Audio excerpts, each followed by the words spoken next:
Hello all, I'm Dr. Anthony Pellegrino from ChiroEdge, and today we have a special St. Patrick's Day edition of our weekly research breakdown. I know you guys have a lot of stuff going on. You've got to go out there in the community, screen, health talks, or just maybe enjoy your St. Patrick's Day, so we can keep it nice and quick.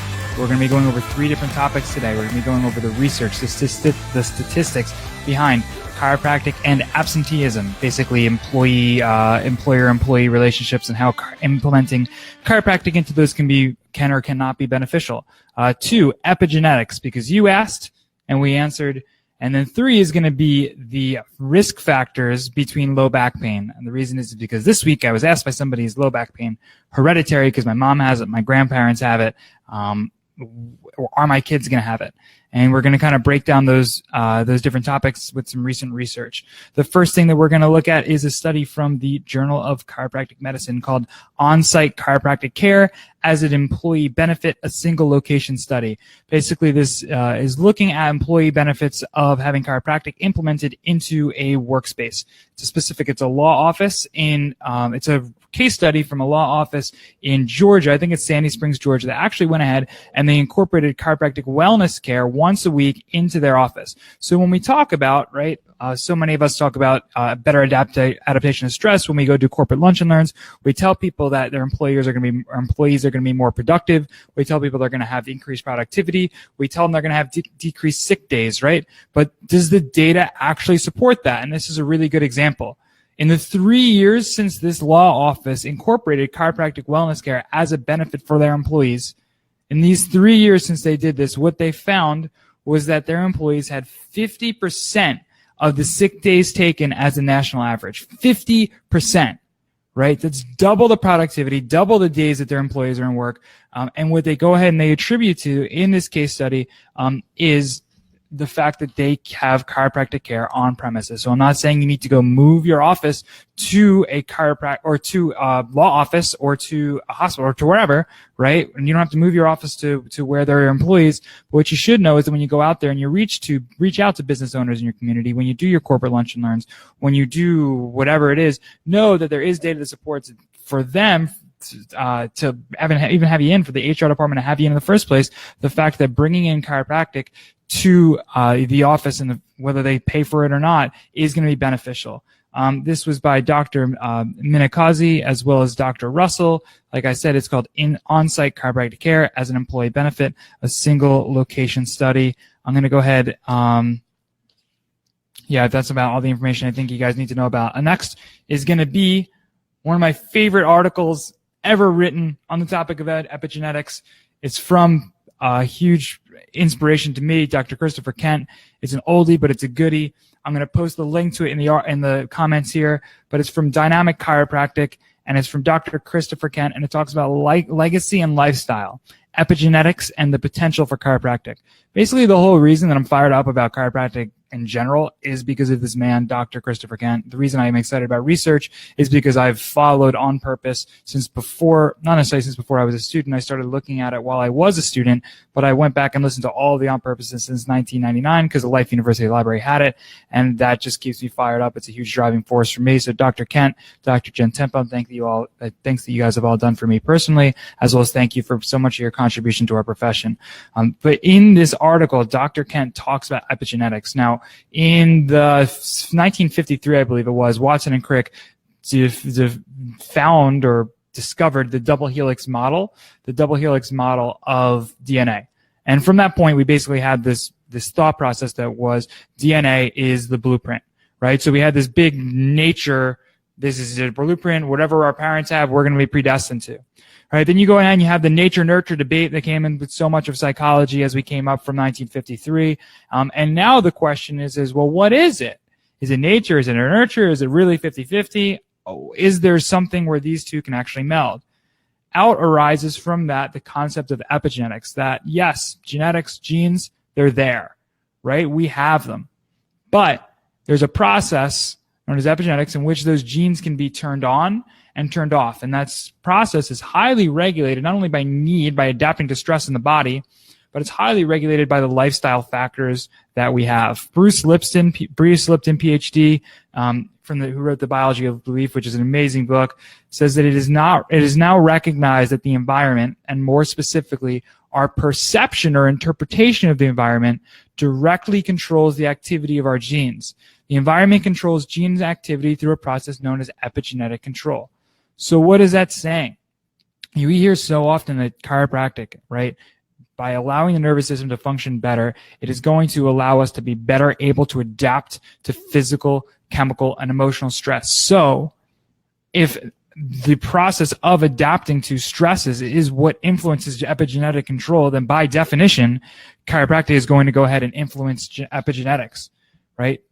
What we go ahead and look at as well is there's research that says the concept of lifestyle, which influences epigenetics, includes nutrition, behavior, stress, physical activity, working habits, smoking, and alcohol consumption. All these things play a role in epigenetic control, right? Behavior, stress, and physical activity, three things that we specifically look at with chiropractic care, with neurologically based chiropractic care.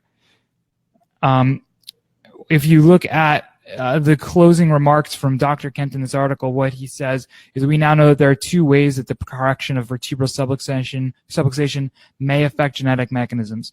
Number one is that chiropractic care can influence basic physiological processes that affect oxidative stress and DNA repair, and the correction of vertebral subluxations may change a person's perception of the environment and facilitate constructive, appropriate responses to environmental change.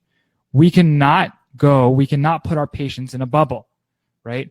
No matter what, and that's not fun anyway. We can't put patients in a bubble and say, hey, we're just going to avoid. You're not going to have physical stress. You're not going to have chemical stress. You're not going to have emotional stress, right? I live in New Jersey. So if I get anywhere, I have to drive on the turnpike. Now, if you've ever driven on the Jersey Turnpike, you're going to get chemical stress, right? You can smell it right in the air. Sorry, I love New Jersey. Just have to dig, a little bit of self-deprecating humor there. The bottom line is we can't put ourselves in a bubble, but if we can get our body to better be able to adapt to stress, right, we can actually improve not only our lives, but the lives of generations to come. Research that we actually talked about in ChiroEdge a couple months ago looks at epigenetic control of Ashkani Jews. And what they actually found was that the same epigenetic markers that were actually activated in survivors of the Holocaust, right, were actually found as remained activated in the grandkids. Things that result to anxiety and stress, inability to adapt to stress. Because of this hugely traumatic event that their grandparents experienced, literally the grandchildren saw the changes in that, right? They saw changes in the expression of their life, the perception of their environment because of these changes, right? Because of the stress that their grandparents received. So that being said, every decision that we make today, every decision that we help lead our patients or our practice members to making today, tomorrow, this week, is going to not only affect them, it's going to affect their unborn children, their unborn grandchildren. That's pretty powerful stuff, right? That's awesome. Last paper I want to look at is behavior-related factors associated with low back pain in the U.S. adult population. I had a new practice member of mine today be really confused, or not today, sorry, earlier this week, be really confused because she had seen so much change in her low back pain already. She had no idea. She said, I really thought this was hereditary. I thought this was hereditary because my grandparents had it, my mom has, my dad has, my uncle, but all of us have this low back pain. Right? I thought maybe I was going to see an improvement. I didn't think I was going to see this much. How is that possible if this is hereditary?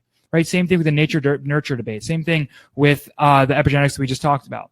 Well, research out of the University of California, which included a PhD, Dr. Yang, as well as Dr. Haldeman, who is a DC MD PhD, which I was pretty excited to see a DC on this paper, looked at the different factors that play a role in development of low back pain. There's a couple of different things that I wanted to point out from the study with you guys. What they were looking at was basically long-term what factors contributed to low back pain. So they say low back pain is the leading cause of disability worldwide. It contributes to 10.7% of the years lived with disability and is the sixth most important contributor to the global burden of disease. Treatment of low back pain in the U.S. is as high as $90.7 billion yearly. Wow. So it's the leading cause of disability worldwide. Well, unfortunately, many people associate chiropractic with only low back pain, but we'll take wins when we can take it. From there, what they looked at is different factors such as leisure time physical activity, which obviously, if you're more physically active, chances are that you're going to have less low back pain. I mean, that makes a lot of sense. But they also looked at alcohol consumption, tobacco use, sleep duration, and obesity. They looked at this over long term. They looked at it in different categories of people. What they found was that about 25% of individuals in the U.S. have low back pain. But what they found was they found higher rates, obviously, in people with low back pain who are less active, which I'm sure we could guess, right? But they also found it higher rates in people who smoke, higher rates of low back pain in people who drink alcohol, higher rates of low back pain in people who get less sleep, and higher rates of low back pain in people who are obese. So basically, doesn't matter if it's hereditary, right?